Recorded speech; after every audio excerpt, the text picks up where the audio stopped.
also very, very sweet. அனைவருக்கும் வணக்கம். நெல்லை மண்ணில அருளாசி கொடுத்துக்கிட்டு இருக்க நெல்லை அப்பருக்கும்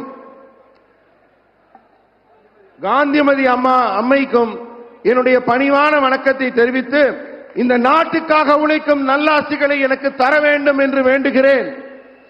நெல்லையில் உங்களை எல்லாரும் பார்த்ததுல எனக்கு ரொம்ப சந்தோஷம். ஏன்னா நெல்லை மக்கள் நீங்கள் எல்லாம் திருநெல்வேலி அல்வா மாதிரி ரொம்ப இனிமையாவும் ரொம்ப இலகிய மனதோடையும் இருக்கிறவர்கள். உங்களை சந்தித்ததில் எனக்கு மிக்க மகிழ்ச்சி.